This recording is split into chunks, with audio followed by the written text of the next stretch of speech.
Para que eu comece a transmissão ao vivo. Transmissão iniciada. Então, pessoal, bom dia a todos. Vamos dar início à nossa sessão do julgamento do dia 7 de outubro de 2021, período da manhã, da primeira turma da terceira Câmara da segunda sessão do CAF. Presentes os conselheiros João Maurício Vital, Tiago Duca Amoni, Mônica Renata Melo Ferreira Estou, Fernanda Melo Leal, Flávia Lilian Selmer Dias, Letícia Lacerda de Castro, Maurício Dauritim do Vale e Sheilares Cartacho Gomes.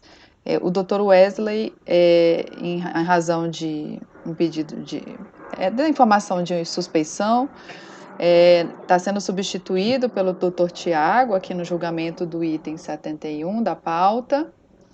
E aí a ordem da votação, eu vou colocar o doutor Tiago, então, por último. Pode ser, doutor Tiago? Que aí o senhor fica mais tranquilo para votar. Então, após o... Vai ficar por último. Eu vou subir a Fernanda e a Letícia e o Maurício. A gente vai dar início... Bom dia, doutor Leandro. A gente vai dar início ao julgamento do item 71, Edemir. Um processo de relatoria, são embargos, né, de relatoria do Dr. João. Inicialmente, o Dr. João vai fazer a leitura do relatório, em seguida o senhor terá 15 minutos para fazer a sustentação oral, ok? Eu acho que o patrono está congelado.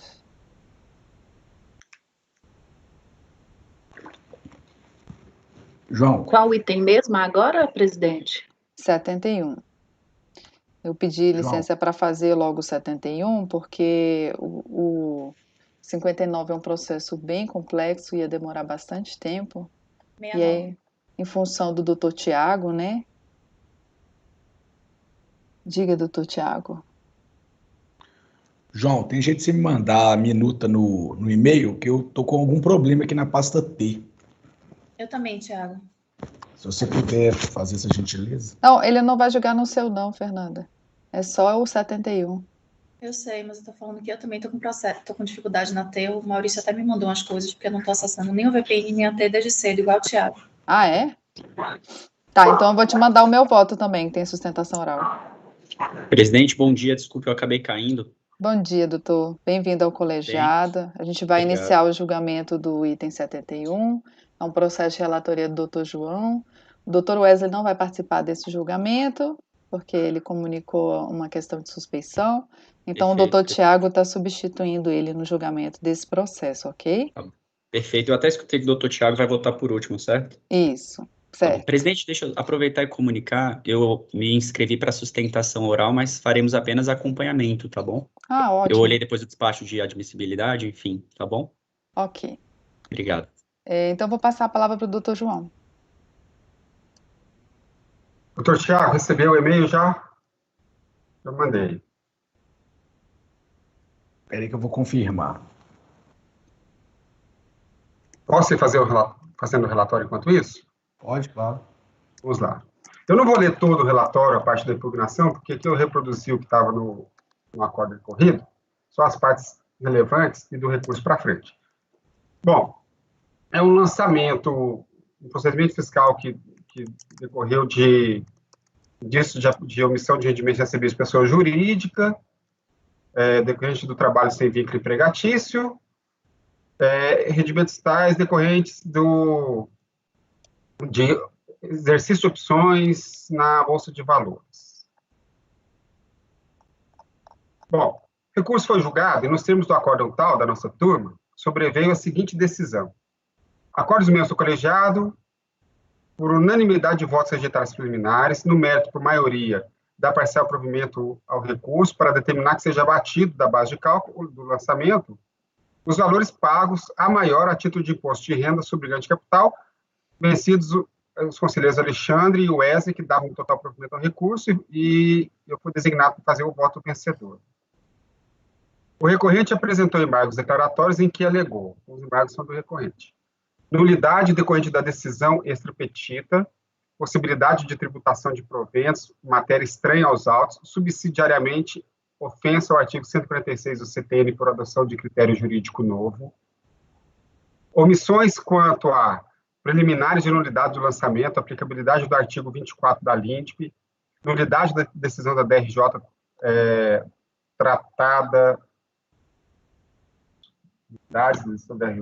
tratadas nos tópicos tais aqui do recurso voluntário e na petição, uma petição intercorrente que foi apresentada na folha 429, omissões sobre os argumentos de mérito tratados nos tópicos tais do recurso voluntário, contradição quanto à concomitância da qualificação de stock options como renda e proventos, exposta no item tal do recurso. Os embargos foram parcialmente acolhidos pela autoridade competente nos seguintes termos. Então, essa é a matéria que, segundo a autoridade competente, foi devolvida. Diante do exposto, com fundamento no artigo 65 do anexo 2º do regimento, acolho parcialmente os embargos de declaração postos pelo contribuinte apenas no que tange ao item B, somente quanto à omissão sobre a aplicabilidade do artigo 24 da LINDB. Então, essa é a matéria que foi devolvida, esse é o relatório. Vou direto ao voto. Conseguiu abrir, doutor Tiago?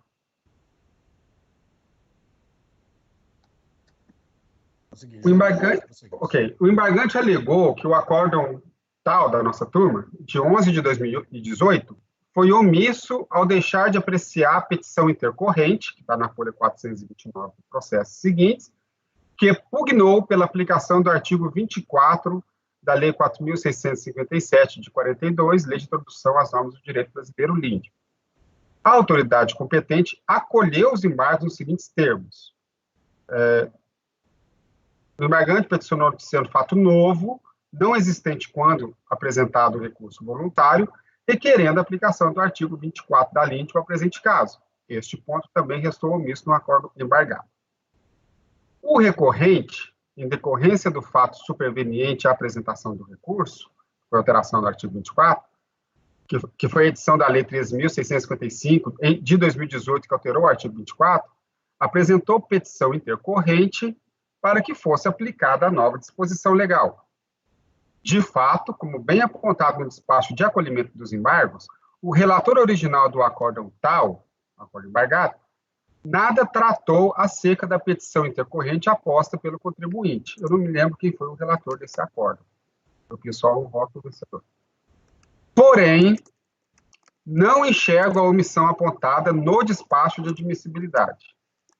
Eis que a petição foi apresentada, vejam bem, eis que a petição foi apresentada em 7/11 de 2018, em meio físico, na Central de Atendimento ao Público do CARF, 7/11.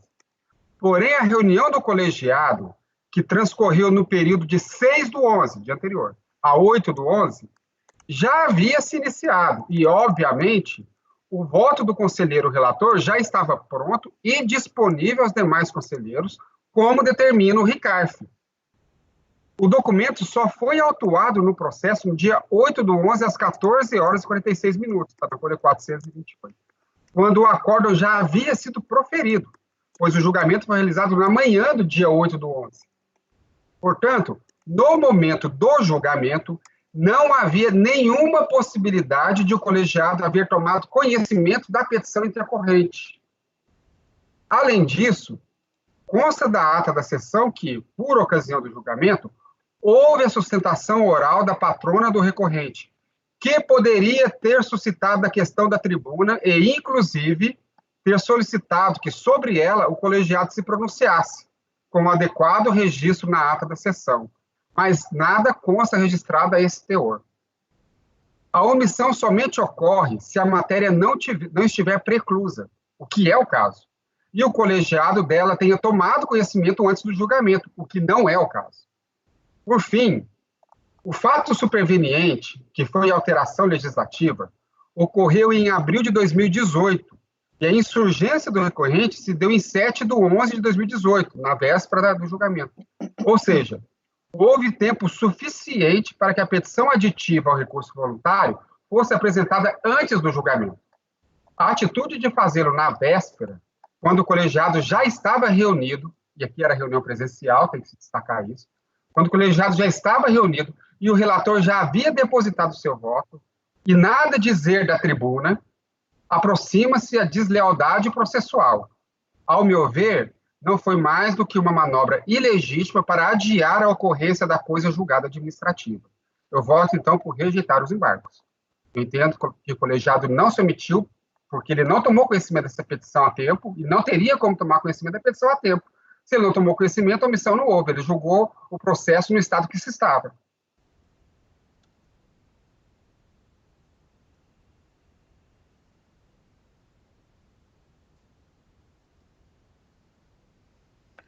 Ok, doutor João, obrigada.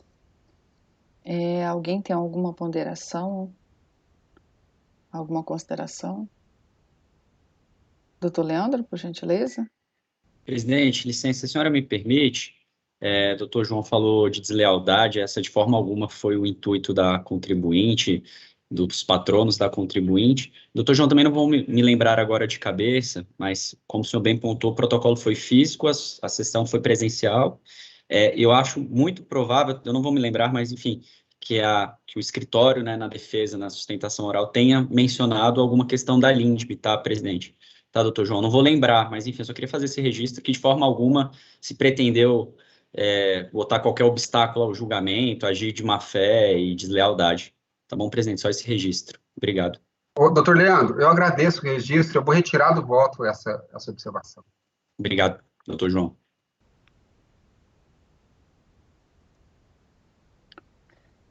Ok. Mais alguma consideração? Eu vou colocar em votação, então. O doutor João está votando por rejeitar os embargos. Doutora Fernanda, como vota? Acompanho o relator. Doutora Mônica? Acompanho. Doutora Letícia? Acompanho. Doutora Flávia? Acompanho. Doutor Maurício? Eu acompanho, senhora presidente. Doutor Tiago? Acompanho também, presidente. Eu também acompanho. Então, item 71, Edemir. Acordam os membros do colegiado, por unanimidade de votos, em rejeitar os embargos. Acompanhou o julgamento do processo o patrono Dr. Leandro Bettini, o ABDF 34515. Correto? Perfeito, doutor? Presidente. Isso, correto. Muito obrigado. Obrigada. Doutor Leandro, está Ótimo dia, boa retirado sessão. do voto. Obrigado, doutor João. Até logo. Boa sessão a todos. Obrigada, doutor. Bom dia. Doutor Tiago, então a gente se encontra de tarde? 14 horas, né? 14 horas. Eu vou tentar colocar os seus processos antes para, assim, para ficar juntinho, né? Para você não ficar a tarde inteira. Por favor. Agradecer bastante. Nesse mesmo link aqui, né? É o mesmo link. Mesmo link. Tá. Beleza. Obrigado. Obrigada. Até de tarde. Doutor Wesley. Pronto. Então, eu vou dar início ao item 69 da pauta, recorrente Luiz Oswaldo Pastore. Houve um pedido de acompanhamento do Dr. Douglas Guidini. Mas pelo que o Dr. Douglas se encontra na sala? Bom dia, presidente. Estou sim. Bom dia, doutor. Só para lembrar, a doutora Mônica não estava no julgamento desse processo. Você estava, doutora Mônica? Me lembro. Tem que olhar. Presidente, se a senhora me permite, a doutora Mônica não estava, não, tá? Então houve mudança. Estou vendo aqui, Paulo César. Houve mudança no colegiado. O senhor, quando possivelmente foi pedir a sustentação, o senhor pediu sustentação oral ou foi somente o acompanhamento? Pedi sustentação oral porque havia uma possibilidade no mês passado, até a senhora havia sinalizado que poderia haver a mudança na composição. Foi por essa razão. Ok.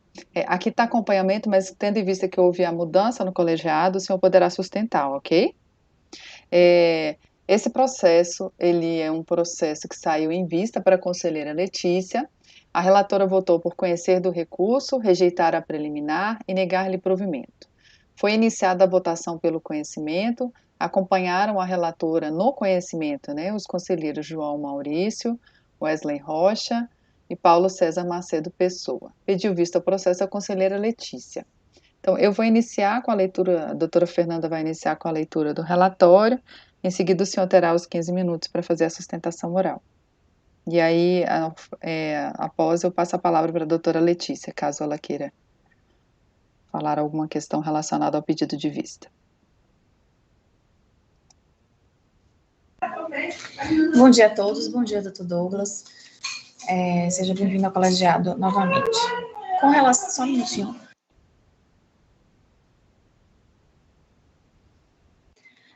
Pois bem, para não reler o relatório total, eu até procurei, doutor Douglas, porque eu achei extremamente informativo e didático a sua apresentação, mas nos memoriais a apresentação não está disposta, então eu vou fazer um resumo dos trechos mais importantes para que fique de forma didática, e o senhor, quando expuser, se tiver aquela apresentação em que demonstra as transações e as operações ocorridas, vai ser ainda mais esclarecedor para o colegiado.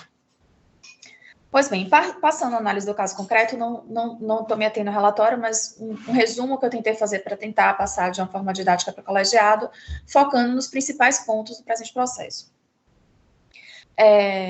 Pois bem, no caso, o que houve em primeiro ponto foi um mútuo, tá, no valor de 53.753.000, entre a INCO e a LIC, tá? A LINCO era mutuante e a INCO era mutuante e a LINC mutuária, cuja data de vencimento, primeiramente estabelecida, era com prazo máximo de 8/9/2016.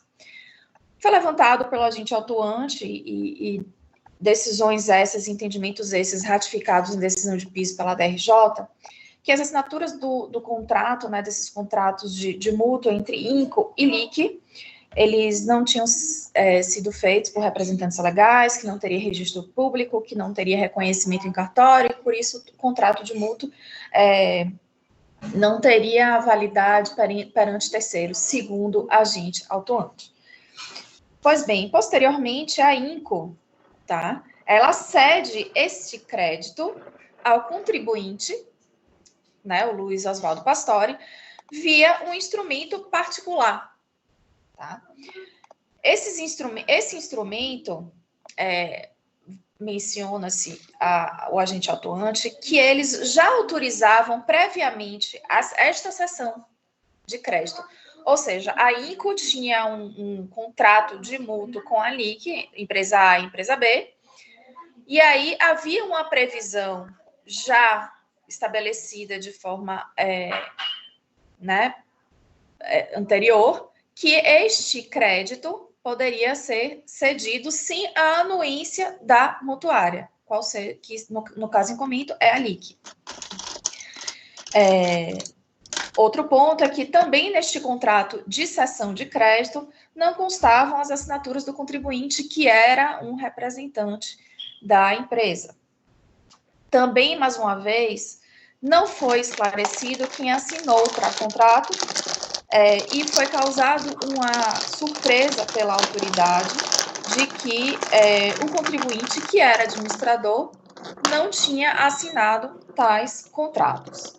O autuante concluiu que a referida cessão significou prejuízo previsível para a empresa por conta da omissão na cobrança do saldo da dívida com seus devidos acréscimos, ou seja, o que aconteceu foi que a INCO, ela cedeu, tá? Tem o nome de cessão, mas no balanço, já faço esse parêntese, que no balanço, e sob o ponto de vista prático, o que demonstra a autoridade é que ela entende que essa cessão, na verdade, foi um mútuo, porque assim estava, inclusive, disposto no balanço. Ou seja, a INCO, que tinha um crédito, né, um mútuo, um direito creditório contra a LIC, ela cedeu este crédito para o Luiz Oswaldo Pastore. Esse Luiz Oswaldo Pastore ficou com este crédito em relação à LIC e ficou com um empréstimo, uma dívida contra a INCO.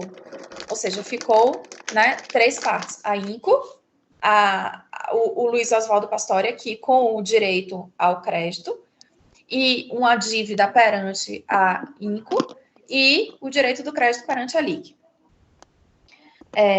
Então, o autuante salientou, né, justamente isso, que não havia uma previsão no caso da cobrança, né, da cobrança direta para o Luiz Oswaldo Pastore do saldo da dívida e dos acréscimos legais. Então, entendeu que havia, de fato, um mútuo empréstimo entre o contribuinte e a Lincoln. O saldo dessa dívida, que ficou em aberto, é no valor de R$ 16.753.490. Houve uma diligência questionando o saldo em aberto da dívida. Em sucinta resposta, limitou-se a INCO a alegar que o contribuinte enfrentava uma dificuldade econômica em virtude da crise no país naquele momento.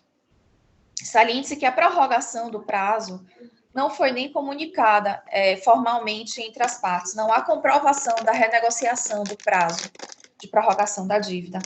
O prazo inicial era de 8 de nove de 2016, tá? Entre a INCO e a LIC, quando foi estabelecido este primeiro contrato, o prazo dele era 8 de nove de 2016. Salientou a autoridade que a impugnação foi entregue em 16 de 11 de 2018 e até aquele momento não haveria comprovação do pagamento do saldo em aberto de 16.753.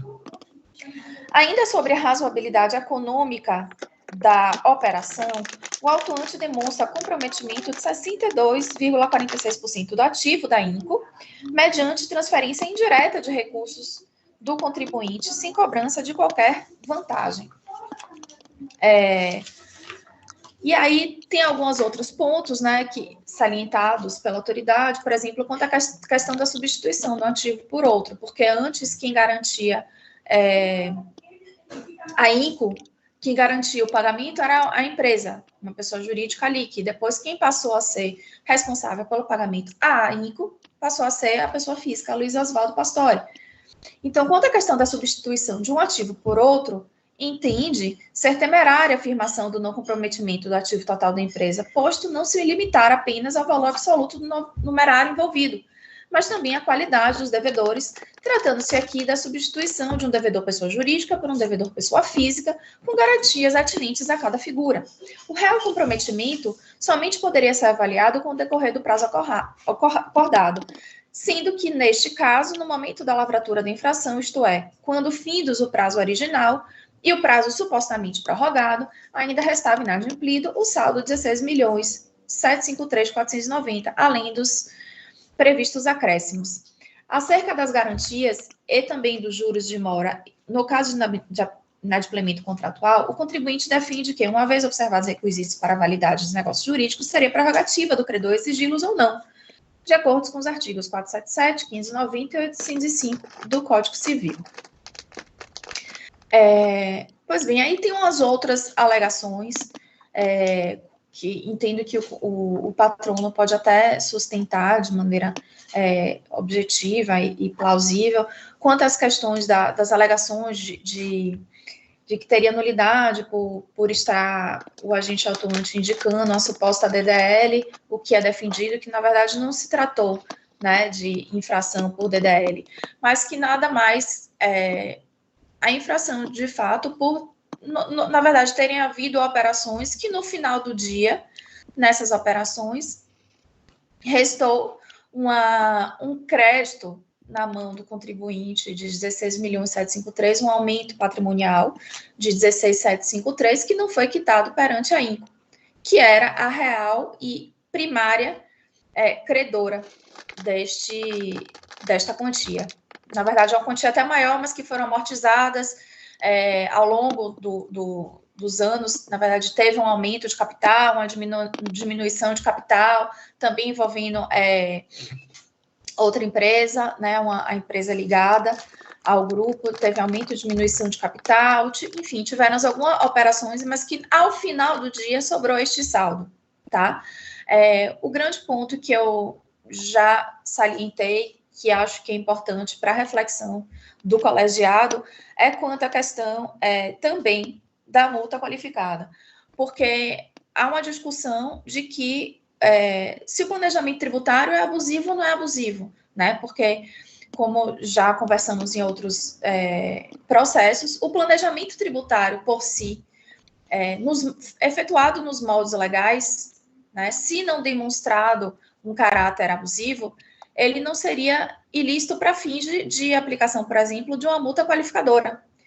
Então, o ponto de reflexão também, que neste caso foi efetuado pela autoridade lançadora e mantido pela decisão de piso, foi a questão da multa qualificada de 150%, por entender que havia um intuito de beneficiamento ilícito, né, para fins de não pagamento do imposto pelo contribuinte.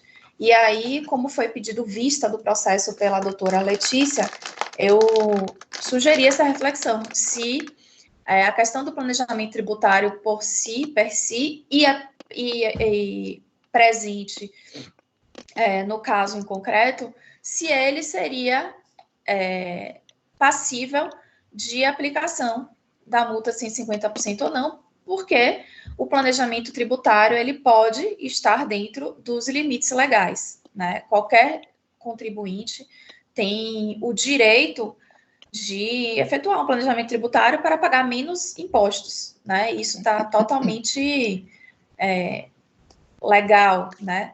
Mas a grande questão é saber se havia um intuito de simulação, de ocultar aumento patrimonial para deixar de pagar imposto.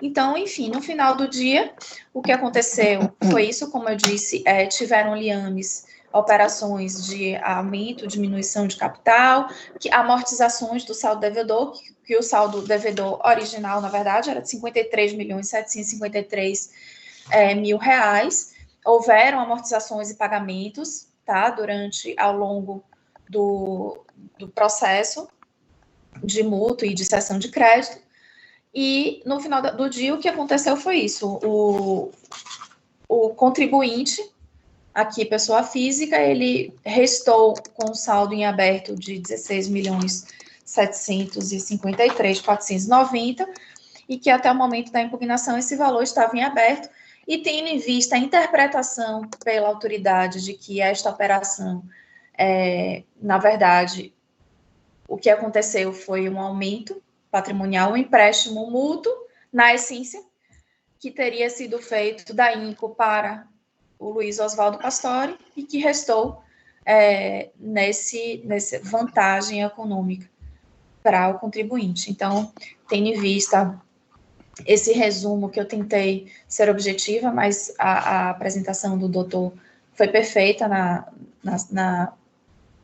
sessão passada, se ele tiver, acho que também esclarece ainda mais de uma forma didática para os outros colegas. Então, tendo em vista tudo quanto exposto, a DRJ entendeu que estava correto o lançamento, tá? E manteve a multa de ofício no percentual de 150% sobre os valores do imposto não recolhido. Esse é o resumo do relatório, e caso restem dúvidas, estou à disposição. Obrigada, doutora Fernanda. Doutor Douglas, o senhor tem 15 minutos. Mais uma vez, presidente, bom dia. Doutora Fernanda, bom dia. Demais conselheiros também, bom dia. Quem cumprimento. O relatório já colocou bem os fatos, eu vou, até como colocado pela sugestão da doutora Fernanda, compartilhar a tela com a apresentação. Os senhores conseguem enxergar a apresentação? Sim. Ótimo. Pois bem, eu procurei passar até também, só antes de iniciar, eu tentei passar via secretaria e via o serviço do CARF lá, a apresentação, o memorial e uma nota de julgamento que fiz também depois da sessão do mês passado. Eu não sei se tudo foi disponibilizado, porque o julgamento remoto, como é uma novidade para todos, estamos aprendendo, mas eu só, de antemão, procurei passar os três arquivos para que os julgadores, os senhores, aqueles que quisessem ver, pudessem ver tudo, tá? Então, eu vou procurar, presidente, passar até mais rápido nos fatos nessa oportunidade, para não me estender na sustentação oral, como foi no mês passado. E os documentos com relação ao pagamento do saldo, que é o que foi autuado, acho que eu diria, é o âmago da discussão, eu também coloquei na apresentação, enfim, para colocar para debate para os senhores verem, e obviamente, sempre de uma maneira respeitosa, tentando colocar o ponto de vista do recorrente. Vamos lá. Os fatos aqui, passando rapidamente, até porque a doutora Fernanda também colocou nessa linha, INCO emprestou dinheiro para a LIC, importante colocar que o contribuinte autuado, Luiz Oswaldo Pastore, é o acionista, controlador direto ou indireto, tanto de INCO quanto de Link, e também de uma empresa chamada Cooper Trade, que vai aparecer depois, porque foi ela que, na verdade, tinha o crédito e depois ele foi quitado, tá? Isso vai ser colocado na frente. Mas, passando os fatos, em 2014, INCO emprestou 53 milhões, números grossos, para a LIC. Vencimento em 2 anos. O que se deu? INCO cedeu esse crédito para Pastore. Pastore comprou o crédito de Link, né, para ficar para pagamento no mesmo prazo. Em 2015, então, no ano seguinte, Pastore pegou o crédito e capitalizou o LIC. Então, aumentou o capital de LIC. Ele já era sócio, passou a ter uma participação maior, né? Com isso, LIC deixou de ser devedora e passou a ter um capital maior. Também no ano de 2015, Pastore, que devia pela compra do crédito para a INCO, fez pagamentos parciais. Os valores estão aqui. Né? Em 2016, Pastore fez novo pagamento de 25 milhões. Né? Restava o quê? Restava um saldo de 16 milhões. Né?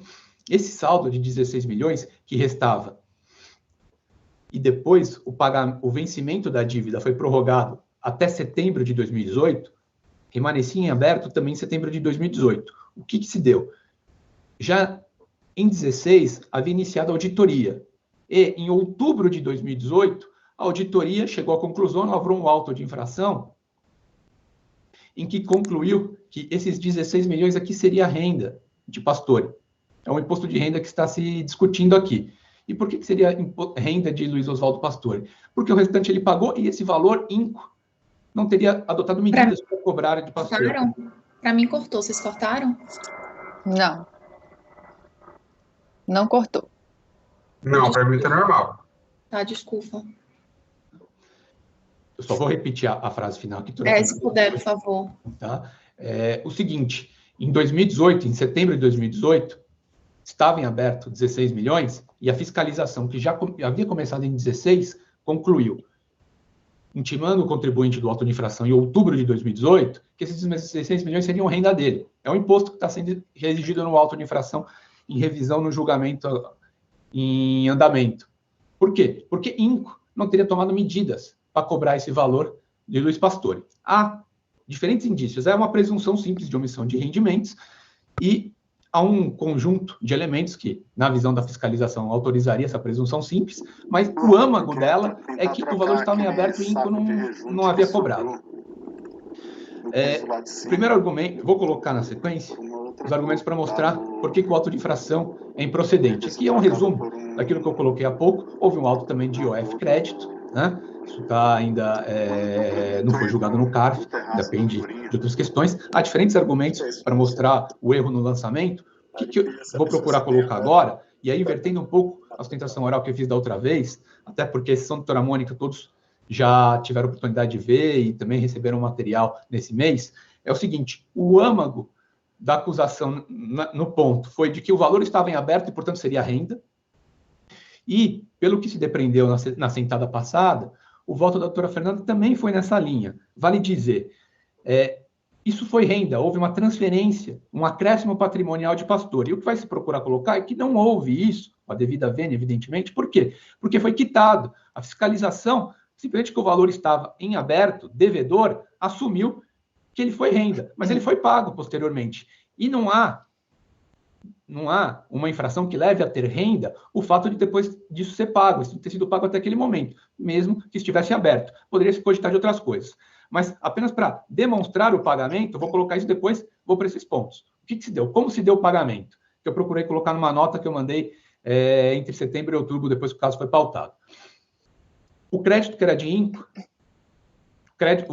a dívida foi paga em dezembro de 2018, o auto é de outubro de 2018. a dívida de INCO, o crédito de INCO, desculpe, foi cedido para a Coopertrade, junto com outro crédito também, tá? Por isso que aqui o valor da cessão foi 45 milhões, e o que tem aqui são saldos devedores do instrumento de cessão de setembro de 14, que é o nosso caso aqui, e um outro crédito de 17. Né? O contribuinte, por sua vez, teve um aumento na sua participação em Coopertrade. Na verdade, ele era sócio indireto e passou a ser sócio direto de Coopertrade.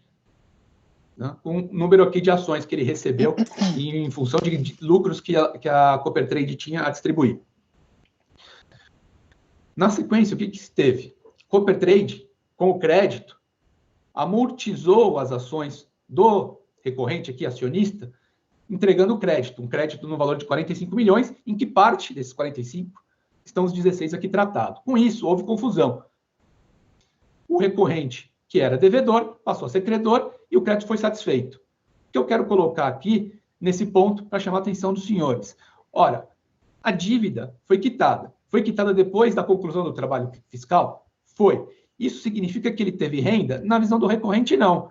Não dá para que ele tendo um dispêndio, quer dizer, ele pagou ao compensar com outro crédito esse montante de 16 milhões, não dá para assumir que ele teve renda. Nesse ponto, na nossa visão, no âmago da nossa visão, é que peca a fiscalização, e por isso que se pede a reforma nesse primeiro ponto.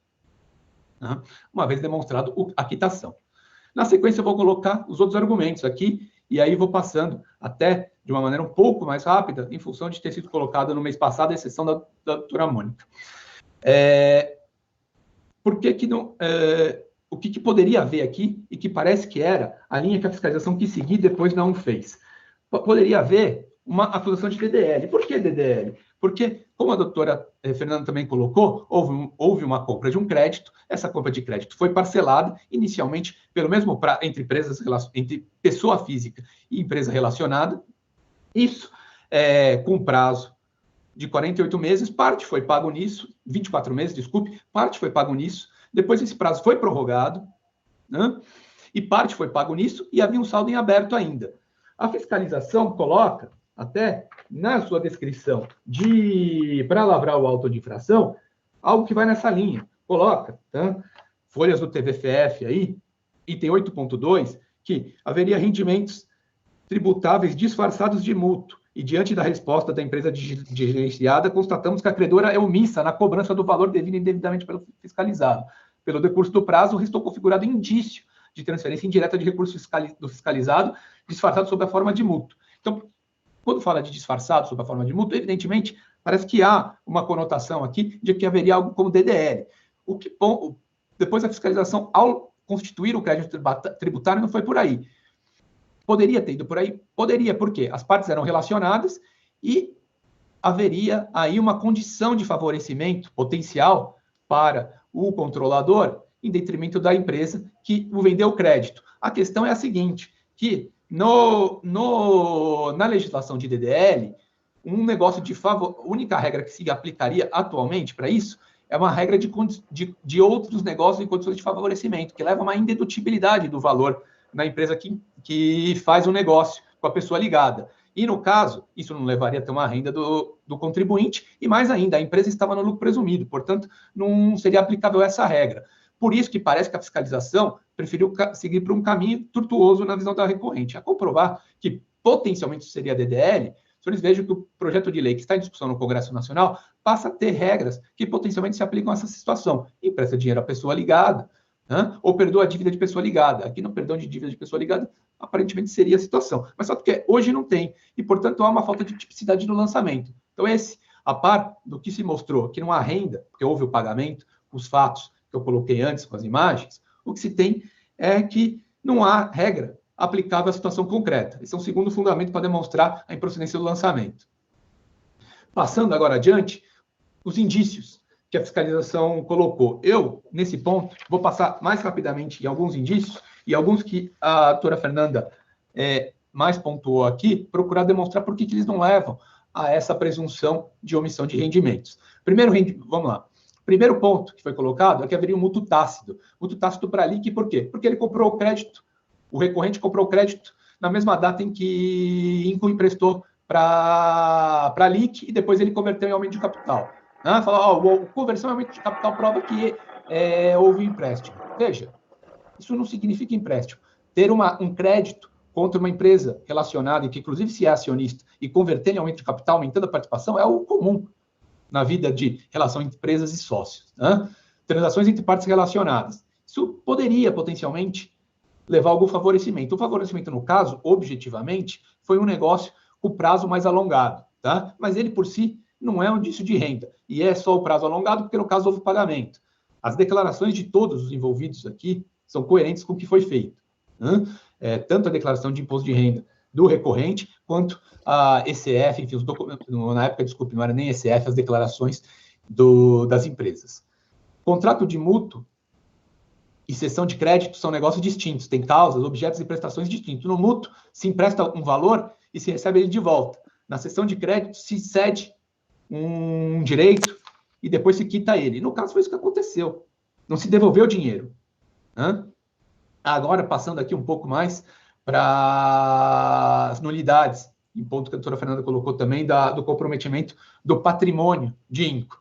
Quanto em relação às assinaturas de contrato, são 2 pontos que a fiscalização alegou. Um, que o nome do representante da LIC não estava no documento. De fato, não estava. Mas depois foi apresentado as atas que comprovavam que aqueles que assinaram o contrato de mútuo entre LIC e INCO eram representantes da empresa. Então, esse ponto, a avaliação do recorrente fica superado. O outro ponto que foi colocado é que LIC não teria sido notificada da cessão de crédito. De fato, não houve uma notificação para ela, mas o contrato de empréstimo entre INCO e LIC previa que poderia haver a cessão dela e que LIC não se oporia. Quer dizer, então ela tinha consciência daquilo que podia ser cedido. Portanto, essas questões de assinatura e conhecimento, na visão do recorrente, não provam a presunção simples que fez a fiscalização. São, com a devida vênia na visão do recorrente, tergiversações que não provam objetivamente que ele teve renda.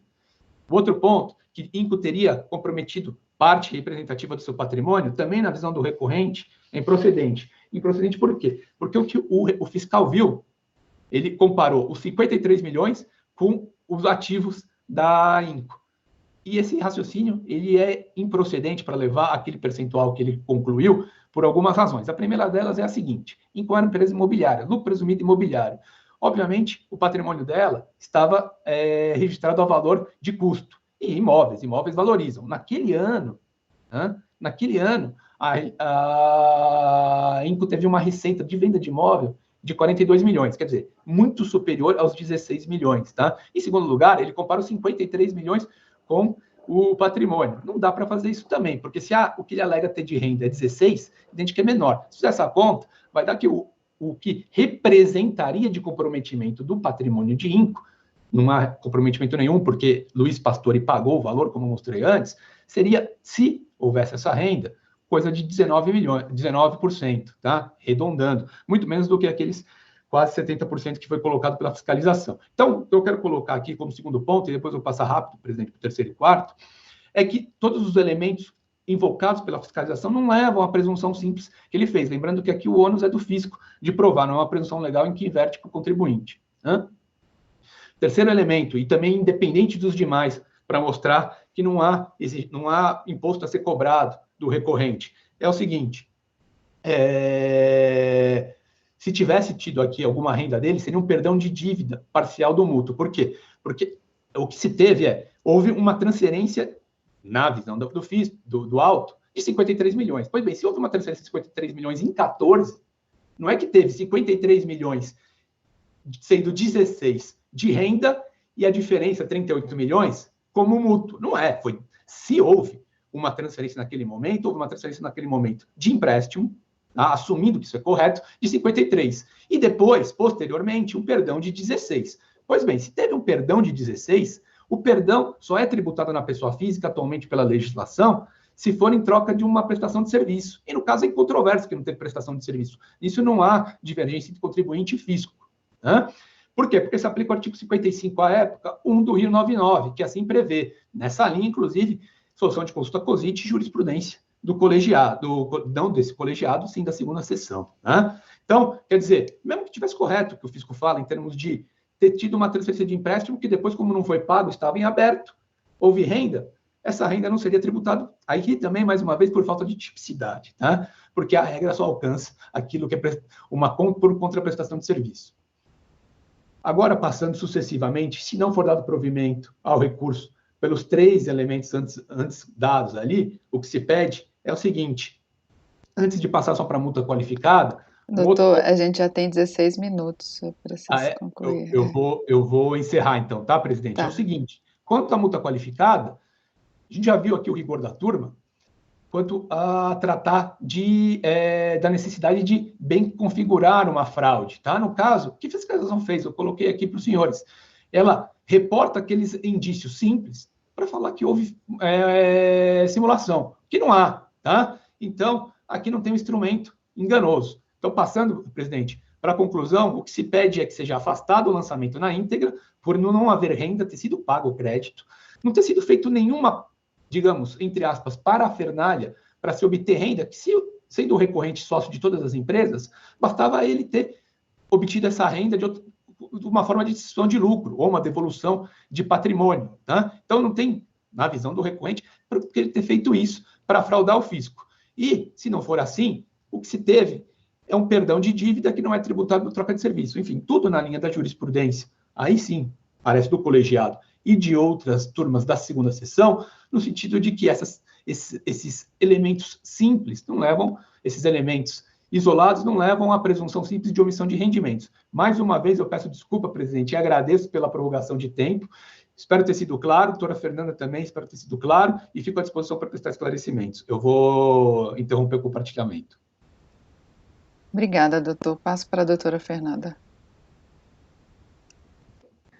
Só uma dúvida antes, doutora Sheila. Já parto para o meu voto ou... Porque esse processo tinha saído em vista com a doutora Letícia. Eu não sei se ela quer fazer alguma ponderação ou não, ou já parto para o meu voto. Você pode partir para o voto e a doutora Letícia complementa. Tá. Pois bem, partindo para o meu voto, eu mantive o voto semelhante, tá? Igual, na verdade, ao da sessão passada, no sentido de que, quanto às preliminares levantadas de nulidade, eu as afasto por entender que todos os requisitos previstos para o perfeito procedimento administrativo fiscal, previstos no decreto, eles foram devidamente atendidos. Entendo que a tipicidade do fato foi perfeitamente esclarecida, está perfeitamente clara e objetiva, e destrinchada de uma forma muito clara e detalhada no relatório fiscal e depois ratificada na decisão de piso. Então, entendo que a observância da ampla defesa, do contraditório, foram perfeitamente atendidos. Teve, de forma muito detalhada e clara, a subsunção do fato ao direito. Então, acho que o contribuinte teve todos os seus direitos de defesa devidamente reservados e garantidos. O processo fiscal atendeu todas as etapas, a notificação está completa, clara, detalhada, e o contribuinte teve acesso a tudo. Então, entendo que a preliminar levantada de nulidade deve ser afastada. Quanto à omissão de rendimentos recebidos de pessoa jurídica, após a detida e grande análise dos autos, dos argumentos do recorrente, entendo que o cerne da questão, de fato, como vimos, reside no fato de considerar ou não o valor que foi concedido ao contribuinte, intitulado como cessão de crédito, mas essencialmente, ao meu ver, com características de mútuo financeiro, e que não foi devolvido pelo mesmo, deve ou não ser considerado como omissão de rendimentos. Pincelo aqui a questão do pagamento, porque, como dito, até o momento da impugnação não tinha sido feito o pagamento dos 16 milhões, tá? 16.753.490, e foi mencionado pelo patrono que houve o pagamento, né, integralizando capital na empresa na qual ele era um sócio oculto, né, virou sócio. Mas, enfim, entendo que na essência não teve o pagamento em dinheiro, não teve, né, a saída do valor do patrimônio do contribuinte. Então, entendo que, de fato, o valor não foi, esse valor de 16.753 não foi devolvido pelo contribuinte. Então, entendo que, de fato, houve uma omissão de rendimentos, houve a remuneração do contrato, e que a remuneração do contrato de mútuo, que eu entendo que, na essência, foi um contrato de mútuo, ou seja, a remuneração através de encargos, deveria, né, ter sido estipulada. Eu sempre trago nos meus votos a missão do Pandolfo, tá, que fala muito sobre as questões principais atinentes ao contrato de mútuo que devem ser observadas para que seja considerado válido perante terceiros, né, e um dos princípios e dos pontos que devem ter no contrato de mútuo é justamente a estipulação dos encargos. Se os juros cobrados estão sendo exigidos, por exemplo, no patamar de 1% ao mês, não é recomendado que se contrate uma remuneração maior e vice-versa. Então, no caso de empréstimo feito a empresas por sócios, administradores, acionista controlador de pessoas a ele ligadas, é natural que se exija comprovada, além da efetiva entrega de recursos à empresa, a origem do numerário. Nada disso foi comprovado no presente auto. Após análise de toda a documentação, entendo que, de fato, restou caracterizado mútuo tácito de natureza financeira entre o fiscalizado e a INCO, sob disfarce de uma cessão de crédito. O saldo devedor não devolvido até a data da autuação não deve ser considerado como um simples mútuo, mas de um provento que deu causa ao aumento patrimonial do recorrente, configurando a ocorrência do fato gerador do imposto de renda a teor do artigo 43 do CTN e dos artigos 37 e 38 do RI, sendo assim flagrante a omissão de rendimentos recebidos de pessoa jurídica em setembro de 14 no valor de 16.753.490, vide folhas 623. Então, enfim, neste ponto, então, eu mantenho o lançamento por entender que, na essência, se tratou de omissão de rendimentos oriundos de um contrato de mútuo, o qual não foi quitado na integralidade. Quanto ao mútuo, quanto à multa aplicada e o juros Selic, eu trago a súmula CARF de número 4 e discorro que decorre de previsão legal, tá? Então, mantenho. E quanto à graduação de penalidade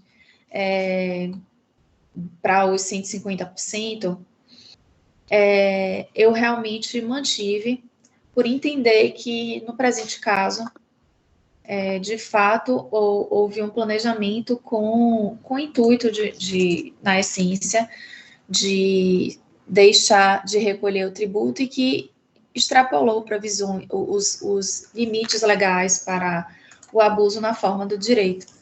Então, eu mantive a graduação da multa de 150%, a qualificação, e, portanto, eu mantenho a rejeito preliminar, mantenho o lançamento, nego o provimento a recurso voluntário nos moldes acima expostos. É como voto.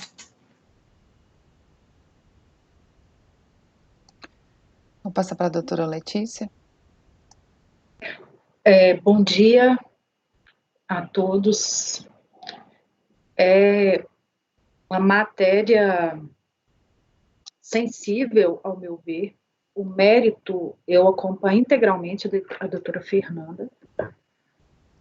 Eu penso que do cotejo dos elementos de fato, e aqui eu não me reporto à presunção, autoriza-se sim o lançamento tributário. Eu entendo que a fiscalização cumpriu o seu ônus probatório. Agora, a questão que se coloca, a doutora Fernanda até bem pontuou, é a questão da multa qualificada,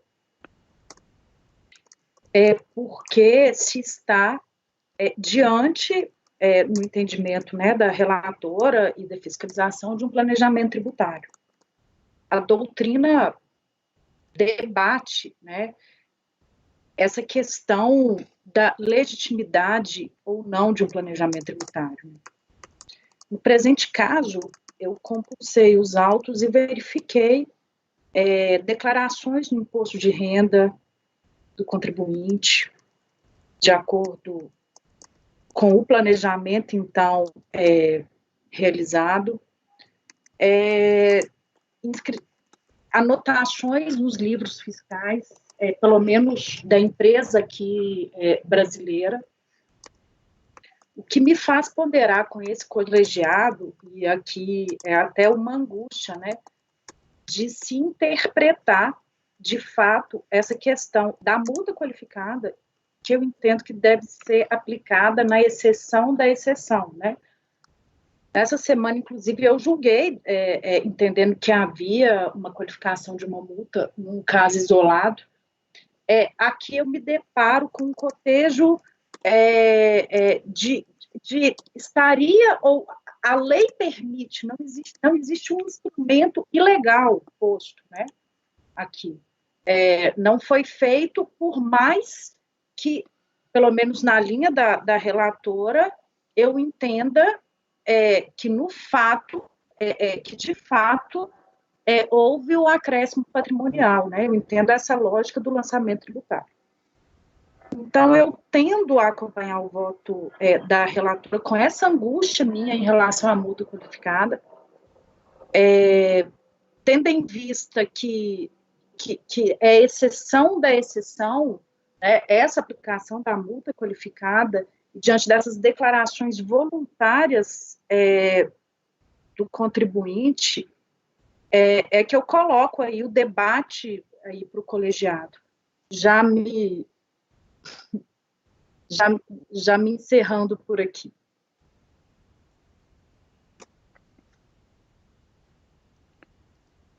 Doutora Fernanda. Eu queria só esclarecer com a doutora Letícia porque também coloco aqui no colegiado o meu desconforto em qualquer processo, quando vejo a qualificação da multa, e manter a qualificação.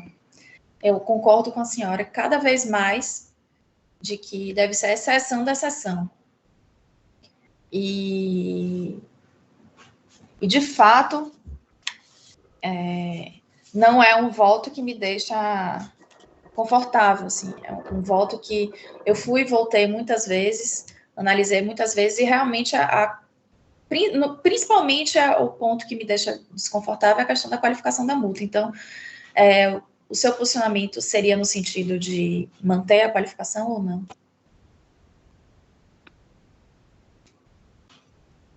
Doutora Fernanda, se fosse para eu votar agora, eu fico até um pouco constrangida da ausência de técnica, né, assim, de falar, se fosse para votar agora, eu seguiria integralmente o seu voto. Eu só quero colocar a discussão no colegiado do cotejo entre a questão da qualificação da multa, que não é a Letícia que está falando, mas assim, eu acho que toda doutrina autorizada hoje alerta, inclusive isso é debate na reforma tributária, né, acabar com a multa qualificada, que ela deve ser uma exceção da exceção. Então, diante desse liame, né, entre o planejamento tributário lícito ou ilícito, né, que eu coloco esse debate da possibilidade de realmente não termos uma multa qualificada, né? Aí a questão, me parece que a discussão da multa seria sobre essa licitude ou não.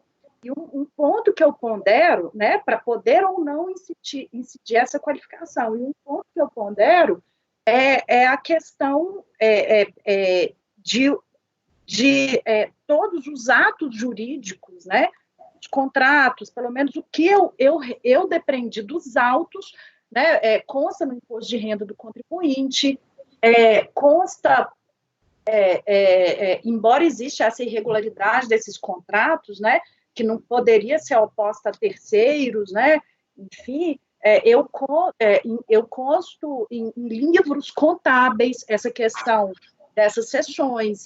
Então, são atos jurídicos que foram publicizados, né, na medida do que determina a lei tributária, salvo melhor juízo, porque eu também não vi todos os documentos. Assim.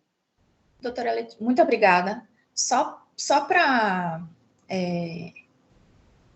vou ler aqui 2 parágrafos, tá? Que na leitura, no estudo do caso e do voto, que me fizeram, um dos motivos que me fizeram manter.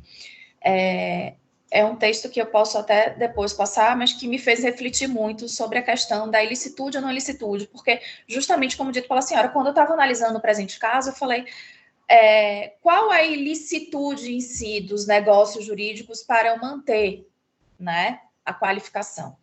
Mas aí, lendo esse texto, me fez refletir a questão não só do abuso do direito, mas o abuso da forma, tá?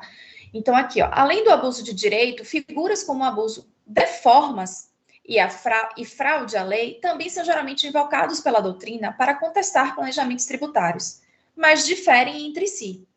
O abuso de formas compreende a ação que descaracteriza a forma do negócio jurídico. A figura, que tem origem no ordenamento alemão, está prevista expressamente na ordenação tributária alemã como critério para a desconsideração de atos do contribuinte. Segundo Schwery, o abuso de formas implica a adoção de uma estrutura irrazoável do negócio jurídico, tal qual previsto pelo direito privado.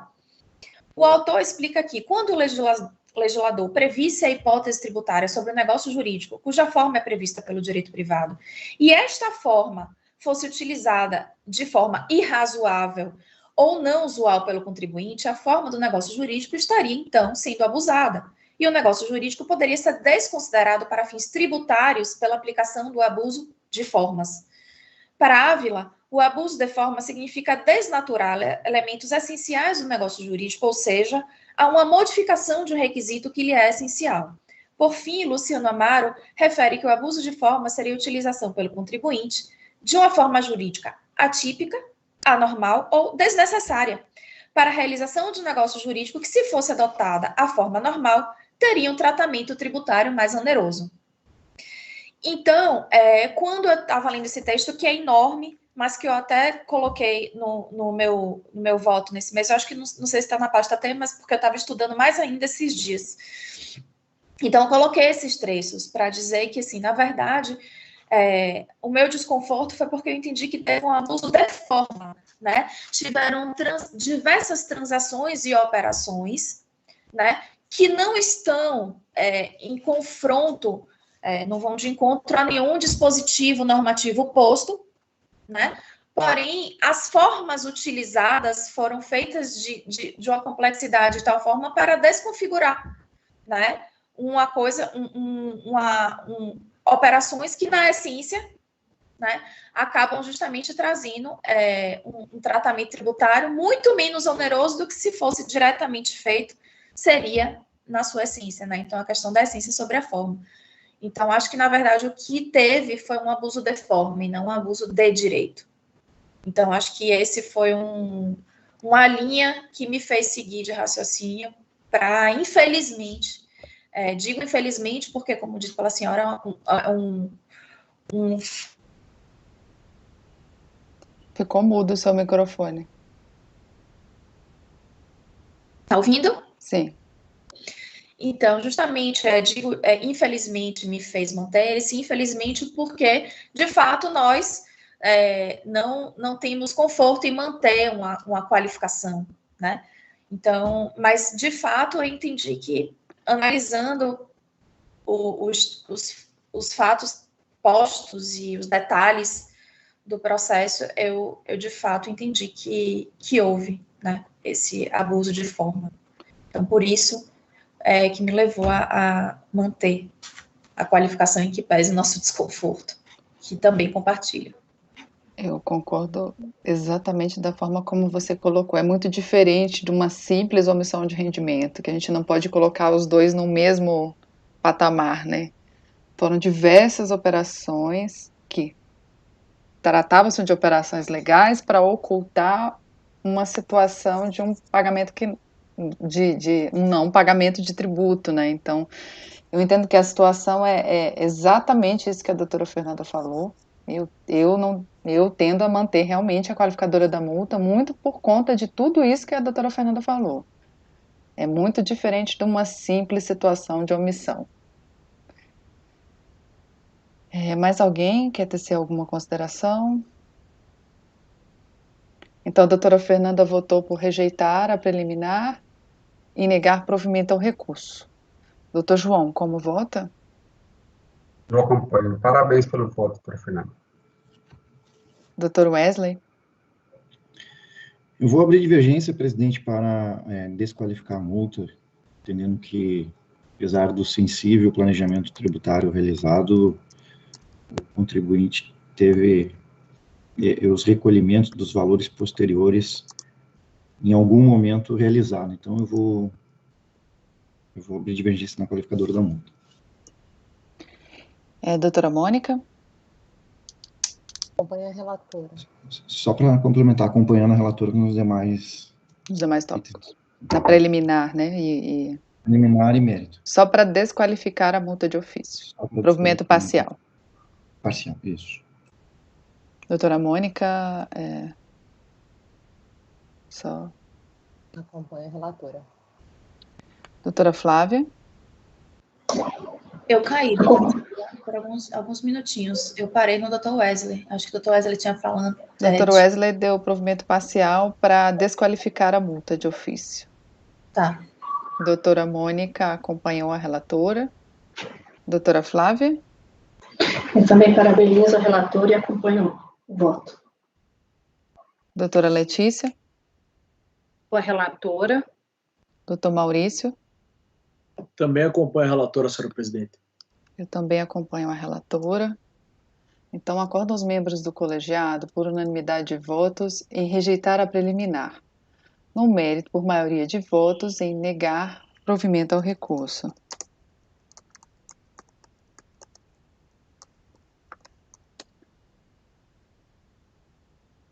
Vencido.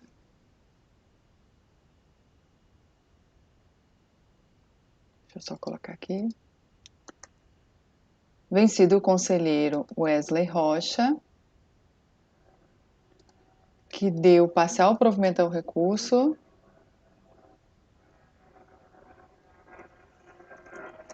Parcial provimento ao recurso para desqualificar a multa de ofício de 150% para 75%. Fez sustentação oral o patrono do contribuinte, Dr. Douglas Guidini Odorizzi, OAB São Paulo, 207.535. Correto, doutor OAB? Está correto, sim, presidente. Ok, processo julgado. A gente agradece, doutor, sua participação. Eu que agradeço. Bom dia, boa sessão para os senhores. Obrigada. Bom dia, doutor Douglas. Obrigada pela participação. Eu vou dar um breve intervalo. Eu sei que nós temos sustentação oral. Doutor João, a gente segue para sustentação ou precisa do intervalo? Não, vamos seguir. Podemos seguir? Eu acho que o próximo... Vamos. Tá. Então, eu vou chamar o próximo processo. Deixa eu só corrigir aqui.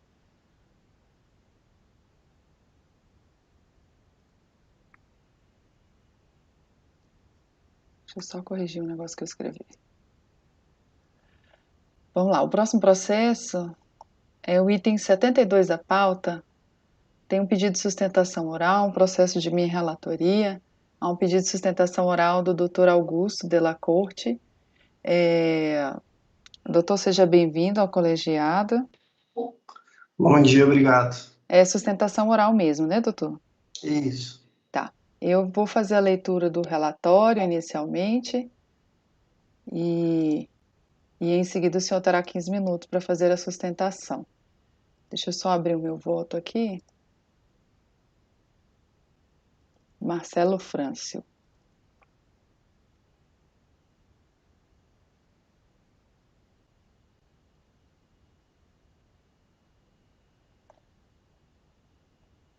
Vamos lá. O lançamento, trata-se de lançamento, né?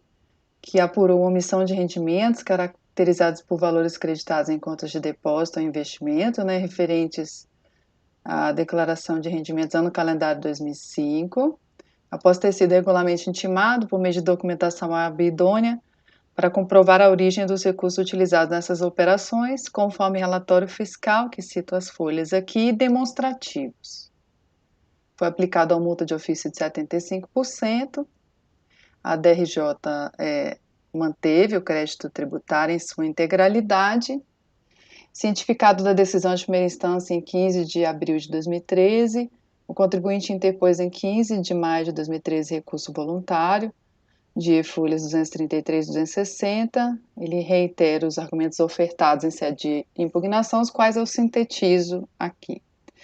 Alega decadência do lançamento entre janeiro e maio de 2005, pela regra do parágrafo 4º do artigo 150, nulidade do procedimento fiscal em razão da quebra de sigilo bancário, nulidade do auto de infração por cesseamento de defesa ocasionado pelo indeferimento da perícia na decisão de primeira instância, nulidade do artigo 59, inciso 2º, pelo cesseamento de direito de defesa, pois o autuante inverteu o ônus da prova, que somente os ingressos que acrescem ao patrimônio do contribuinte poderão ser computados na base de cálculo, que a movimentação bancária era devida da prática regular de troca de cheques, que deveria ser caracterizada como atividade factory, o que enseja a equiparação do impugnante à empresa jurídica individual, que o valor apurado deve ser referente ao arbitramento de lucro da pessoa jurídica equiparada, que caberia a fiscalização independentemente de alegação do fiscalizado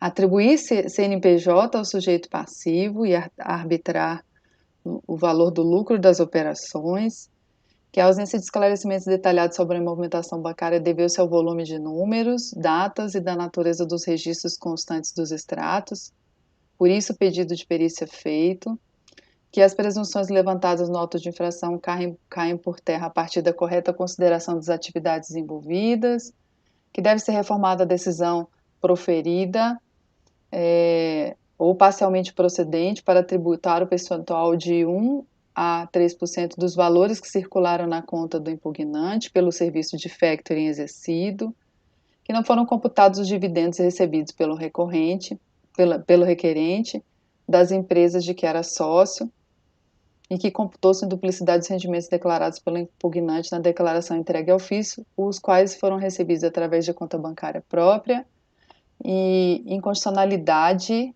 da aplicação da taxa Selic. Esse é o relatório do necessário. Doutor, o senhor tem 15 minutos. Ilustríssima relatora, presidente, bom dia. Demais julgadoras, julgadores. Esse caso é bastante antigo, né? Ainda se discutia a inconstitucionalidade da taxa Selic. Pois bem, apenas um fato relevante trazer para conhecimento de todos, e acabou sendo comunicado pelo cliente posteriormente, e eu acabei trazendo aos autos apenas ontem. Esse processo ele decorre da quebra de sigilo bancário de uma ação criminal contra o meu cliente, no qual nós não somos o patrono, atuamos apenas na área tributária. Então, ele nos comunicou que ele foi absolvido nessa ação criminal, que imputava a ele algumas supostas ilegalidades, que ele seria laranja de uma terceira pessoa. Então, nós trouxemos essa informação ontem, não acredito que tenha sido já juntado aos autos, mas ele foi absolvido nesse processo, e o fundamento que originou a quebra do sigilo bancário, portanto, ele se esvaziou. E por isso estamos até pugnando pela nulidade das provas utilizadas para fins de autuação. E no caso de continuidade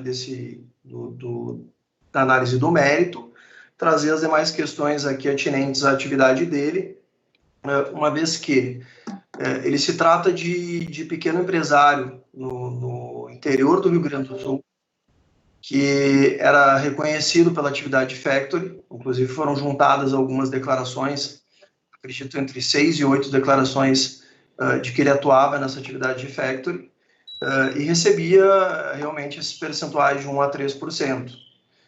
Como a autuação foi lavrada 5 anos após os fatos geradores, ele não conseguiu fazer a vinculação de todas as receitas com todos os valores de cada um dos seus clientes na atividade da factory. Diante disso, nós pedimos a realização da prova para que fosse arbitrado os valores de acordo com essa atividade, considerando os percentuais do lucro dele, e também diligências, eventualmente, se fosse necessário, sobre essas pessoas que prestaram a declaração. Não obstante isso, Também se apontou a decadência do lançamento, como bem descrito no relatório, uma vez que se trata de autuação referente à movimentação bancária do primeiro mês de 2005 até o último mês de 2005. E a autuação foi lavrada somente em junho de 2010. Então, apontamos a decadência de janeiro até maio de 2005, por se tratar de tributo sujeito a lançamento por homologação, descrito no 150, parágrafo 4º do CTN, e como bem descrito na própria declaração do imposto de renda dele, que foi juntada ao processo administrativo, folha 180, houve pagamento de imposto, houve saldo de imposto a pagar, então não se trata de uma declaração que não houve nenhum tipo de pagamento. Apenas houve informação de que havia saldo de imposto a pagar e, por isso, se pugnou pelo reconhecimento da decadência. E ainda sobre a atividade de factory, como descrito, não houve um acréscimo patrimonial por parte dele diante de todas as movimentações, justamente porque esses valores eram apenas oriundos da troca de cheques. Então, ele tinha um percentual acordado, a declaração dele do imposto de renda descrevia que ele possuía um valor de aproximadamente R$50 mil em espécie ao final de 2004, também um valor em conta bancária ao final de 2004, e ao final de 2005 ele declarou também valores em espécie e em conta bancária. Então, por todas essas razões, pugna pelo reconhecimento do recurso voluntário, não adentrando em pormenores das demais questões, mas entende que os principais fatos são esses relatados e fico à disposição para eventuais esclarecimentos.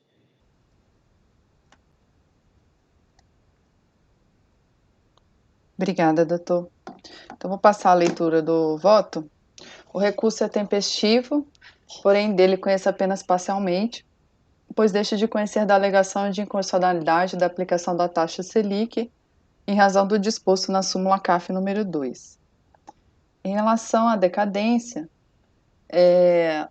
eu aplico aqui o disposto na súmula CAF 38, que o fato gerador do imposto sobre a renda da pessoa física relativo à omissão de rendimentos apurados a partir de depósitos bancários de origem não comprovada ocorre no dia 31 de dezembro do ano calendário. O período do auto de infração é relativo ao ano calendário 2005, considerando-se ocorrido o fato gerador, portanto, em 31 de 2 de 2005. Dessa forma, considerando que o sujeito passivo foi cientificado no dia 17 de 5 de 2010, não há que se considerar decadência por qualquer outra contagem de regra decadencial. Quanto ao sigilo bancário, o recorrente alega que houve violação ao sigilo bancário, mas em relação à questão do sigilo bancário, eu já cito aqui a súmula CAF 35 e o julgamento definitivo do RS 601/314 pelo STF, Então, eu rejeito a preliminar. Em relação à alegação de nulidade por indeferimento do pedido de perícia, eu também rejeito. A decisão de primeira instância fundamentou um indeferimento do pedido de perícia suscitado pelo recorrente na impugnação. E aí aqui eu cito a recente súmula CAF 163, que fala que o indeferimento fundamentado de requerimento de diligência ou perícia não configura cesseamento de direito de defesa, sendo facultado ao órgão julgador em deferir aquelas que considerarem imprescindíveis, Então, por essa questão, o acórdão recorrido fundamentou o indeferimento, então eu rejeito essa preliminar também. Em relação ao mérito, como disse anteriormente, aqui trata-se de um lançamento de omissão de rendimentos caracterizados por depósitos bancários de origem não comprovada, fundamentado no artigo 42 da Lei 9.430, que aqui eu colo aqui no corpo do voto. Cito as súmulas CAF 26, toda a parte legislativa referente aos depósitos bancários. Com relação ao lançamento, verifica-se que o fato gerador neste caso ocorre quando, no momento em que se constata os depósitos em que o recorrente não comprova, embora intimado, a origem desses recursos disponibilizados em sua conta corrente. Desta forma, destaco que houve comprovação da ocorrência do fato gerador, visto que os extratos das instituições financeiras identificam os valores que circularam na conta corrente do recorrente, né? Em relação à comprovação, né, de acordo com o disposto no artigo 42, não é uma novidade aqui em relação ao que eu decido, eu entendo que a comprovação de cada depósito, né, deve ser feita pela apresentação pelo contribuinte de documentação hábil e idônea que possa identificar a fonte do crédito, o valor, a data e principalmente que demonstre de forma inequívoca a que título os créditos foram efetuados na conta corrente. Para que os depósitos sejam comprovados, deve-se estabelecer uma relação entre cada crédito em conta e a origem que se deseja provar, com coincidência de data e valor, não cabendo a comprovação ser feita de forma genérica. No caso dos autos, o recorrente alega que a movimentação bancária era derivada da prática regular da troca de cheques, que deveria ser caracterizada como uma atividade de factoring e que seria equiparada à pessoa jurídica, né? Eu já até falei essas alegações. Contudo, coaduno com o disposto no acórdão recorrido, pois entendo que a documentação acostada aos autos não é suficiente para comprovar o alegado. E o que diz o acórdão recorrido? Examinados os autos, constata-se que na fase preparatória do lançamento, apesar de intimado para comprovar a origem dos depósitos, o interessado não apresentou comprovação documental. Agora, em sua peça impugnatória, apesar de toda a legislação retrotranscrita lhe impor o ônus de demonstrar a origem dos seus créditos, o insurgente também não apresenta documentos que comprovassem de forma inequívoca a origem de cada depósito. Cita aqui o ônus da prova, né? Portanto, não comprova a origem dos depósitos levantados pelo fisco em nome do interessado, deverão ser presumidos com a devida autorização legal como rendimentos auferidos pelo autuado no ano calendário em apreço. O contribuinte alega que não foram computados os rendimentos já declarados, mas não apresenta documentos comprovando essa afirmação. As relações comerciais, bancárias, fiscais apresentam características formais para gerarem os efeitos e obrigações que lhes são próprias. O registro das operações, a documentação é condição necessária legal para preservar o direito das partes envolvidas. Mesmo que as operações tenham ocorrido como o contribuinte a afirmou, e inclusive para o tipo de operação descrita, é necessária a documentação comprobatória, né? Então, em relação ao que o contribuinte traz aos autos, né, ele trouxe declarações firmadas por terceiros, né, e que nessas declarações, que estão as e-folhas 183 e 213, para quem quiser consultar, há estimativas, né, são valores aproximados, né, as pessoas falam, olha, eu declaro que eu troquei cheque com um recorrente nos valores aproximados de 5.000 a 7.000, numa periodicidade quinzenal, mensal, semestral. Então, a gente não tem documentação individualizada de cada depósito para que se possa fazer um liame entre o que foi lançado naquele depósito e a operação a que ele se referia. Então, são documentações genéricas, são declarações de terceiros que eu entendo que não comprovam as alegações do recorrente. Quanto à questão dos dividendos que ele fala no recurso, que deveriam ser deduzidos, né?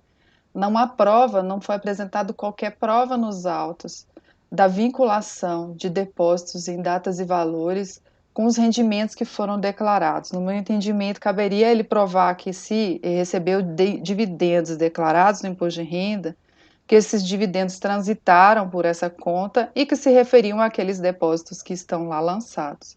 Essa prova nós também não temos nos autos. Então, não tem como deduzir esses rendimentos declarados do lançamento.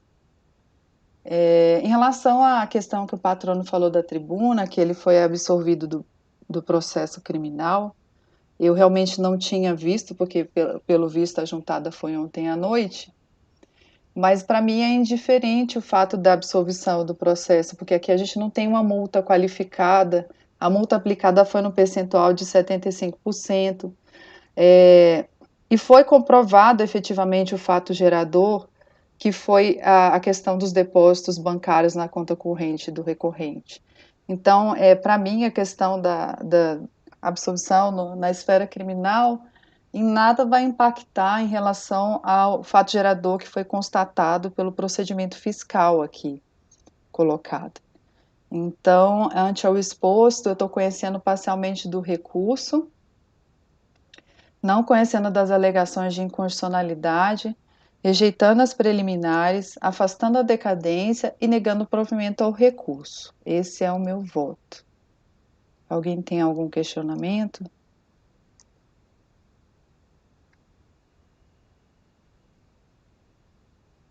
Posso colocar em votação, então? Doutor João, como vota? Acompanho. Doutor Wesley? Acompanho. Doutora Mônica? Não saiu. Acompanho. Doutora Fernanda? Acompanho, relatora. Doutora Flávia? Acompanho a relatora. Doutora Letícia? Acompanho. Doutor Maurício? Acompanho, senhora presidente. Então,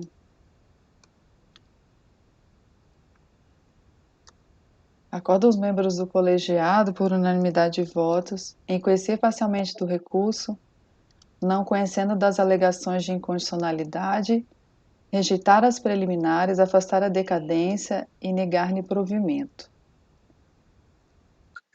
Obrigado. Fez sustentação. Só pegar os seus dados aqui. Fez sustentação oral o patrono Dr. Antônio Augusto de la Corte da Rosa, OAB 329-432. Isso. Correto, doutor? Exato. Ok, então. Obrigada pela participação. Obrigado, tenham todos um bom dia. Bom dia. Nós ainda temos uma sustentação oral do item da Fernanda, o 73, Domingos Salles de Araújo. Seguimos ou um intervalo de uns 5 minutos? Se puder dar só 5 minutinhos de Eu intervalo. acho que... Tomar um café. Pegar só um cafezinho aqui. Fazer outra sustentação agora, só para dar uma respirada aqui. Inclusive, o patrão está com dificuldade de entrar na sala. Tá, então a gente vai retornar daqui a quantos minutos, gente? Você que sabe, eu só preciso de um café, uma água para poder... 5, 8 minutos. 10 minutos, tá? Às 10h55. 10 minutos. 10h55.